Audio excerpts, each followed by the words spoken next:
നെവിന് കൊടുത്തിട്ടുള്ള പണിഷ്മെന്റിനെ കുറിച്ച് പറയാനായിട്ടോ വന്നത്. അതൊരു ആവശ്യമില്ലാത്ത പണിഷ്മെന്റ് ആയിട്ട് എനിക്ക് തോന്നിയത്.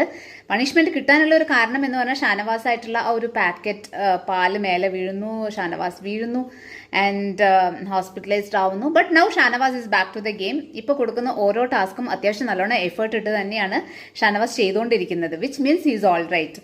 സോ അപ്പോൾ നെവിൻ എന്തിനാണ് ഈ പണിഷ്മെന്റ് കൊടുത്തത്? അപ്പോൾ അതൊരു ആവശ്യമില്ലായിരുന്നല്ലോ. അപ്പോൾ മണി ടാസ്കിൽ എല്ലാവർക്കും പൈസ കിട്ടിക്കൊണ്ടിരിക്കുമ്പോൾ നെവിന് മാത്രം പൈസ കിട്ടുന്നില്ല, വിച്ച് മീൻസ് എനിക്ക് സത്യം പറഞ്ഞാൽ ഭയങ്കര പാവമായിട്ടാണ് തോന്നിയത്. ഈ ഒരു പണിഷ്മെന്റ് ഡിസേർവിംഗ് ഒന്നും അല്ല. പല കാര്യങ്ങളും ശരിക്കും പറഞ്ഞാൽ ബിഗ് ബോസിൽ ഭയങ്കര അൺഫെയർ ആയിട്ട് തോന്നും. പലർക്ക് സപ്പോർട്ടീവായിട്ടും അല്ലെങ്കിൽ പലരോടും ബയസ്ഡ് ആയിട്ടും അങ്ങനെയൊക്കെ നമുക്ക് ഫീൽ ചെയ്യുന്നുണ്ട് ഓഡിയൻസിന്. എനിക്ക് തോന്നി എനിക്ക് മാത്രമാണോന്ന്. പക്ഷെ ജനറലി നമ്മളിപ്പോൾ സോഷ്യൽ മീഡിയ ഒക്കെ തുറന്നു കഴിയുമ്പോൾ കാണുന്നതൊക്കെ ഇങ്ങനത്തെ അഭിപ്രായങ്ങൾ തന്നെയാണ്. സോ എന്താ പറയുക, ഇനി പറഞ്ഞിട്ട് കാര്യമില്ല. എനിക്ക് തോന്നുന്നു മണി ടാസ്ക് ഏകദേശം അവസാനിച്ച മട്ടാണ്.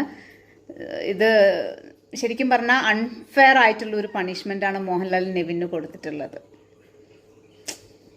So bad.